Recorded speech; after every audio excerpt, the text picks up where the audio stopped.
நடிகை சமந்தா நடிப்பில் உருவாகியுள்ள எங்கள் தங்கம் திரைப்படம் இந்த வாரம் ஜூன் 19ஆம் தேதி வெளியாக உள்ள அந்த படத்தின் ப்ரமோஷனை முன்னிட்டு இன்று சென்னை வந்த சமந்தா முதலமைச்சர் விஜயை சந்தித்து பேசிய புகைப்படங்களை சற்றுமுன் தனது இன்ஸ்டாகிராம் பக்கத்தில் பதிவிட்டுள்ளார்.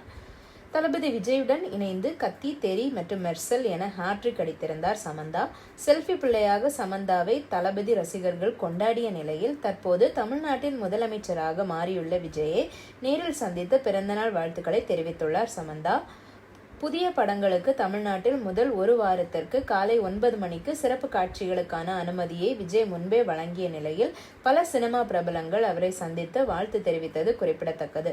சத்யம் தியேட்டரில் நடைபெற்ற பத்திரிகையாளர் சந்திப்பில் சேலை அணிந்து தேவதை போல் வந்த சமந்தா செய்தியாளர்களின் கேள்விகளுக்கும் பதிலளித்தார். சமந்தா நடிப்பில் உருவாகியுள்ள எங்கள் தங்கம் படத்தில் நடிகை கௌதமியும் பத்திரிகையாளர் சந்திப்பில் பங்கேற்று சமந்தாவின் நடிப்பையும் விடாமுயற்சியையும் பாராட்டினார்.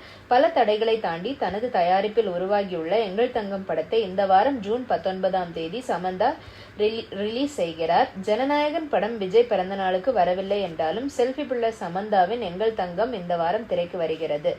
அட்லி இயக்கத்தில் விஜய் நடித்த தெறி, மெர்சல் உள்ளிட்ட படங்களிலும் ஏஆர் முருகதாஸ் இயக்கத்தில் வெளியான கத்தி படத்திலும் சமந்தா தளபதி விஜய்க்கு ஜோடியாக நடித்து ரசிகர்களை கவர்ந்துள்ளார். இந்நிலையில் எங்கள் தங்கம் படத்தின் ப்ரமோஷனுக்காக சென்னை வந்த சமந்தா முதல் வேளையாக முதலமைச்சர் விஜயை சந்தித்து பேசியுள்ளார். அதன் புகைப்படங்களை தற்போது தனது இன்ஸ்டாகிராம் பக்கத்தில் பகிர்ந்துள்ளார். அடுத்த மாதம் கீர்த்தி சுரேஷின் சத்யவான் சாவித்ரி படம் ரிலீஸ் ஆக உள்ள நிலையில் கூடிய சீக்கிரமே கீர்த்தி சுரேஷ் விஜயும் சந்திப்பும் நிகழும் என எதிர்பார்க்கலாம். இதை பற்றி உங்கள் கருத்து என்ன அப்படிங்கிறத கமெண்ட் செக்ஷனில் சொல்லுங்கள். நன்றி.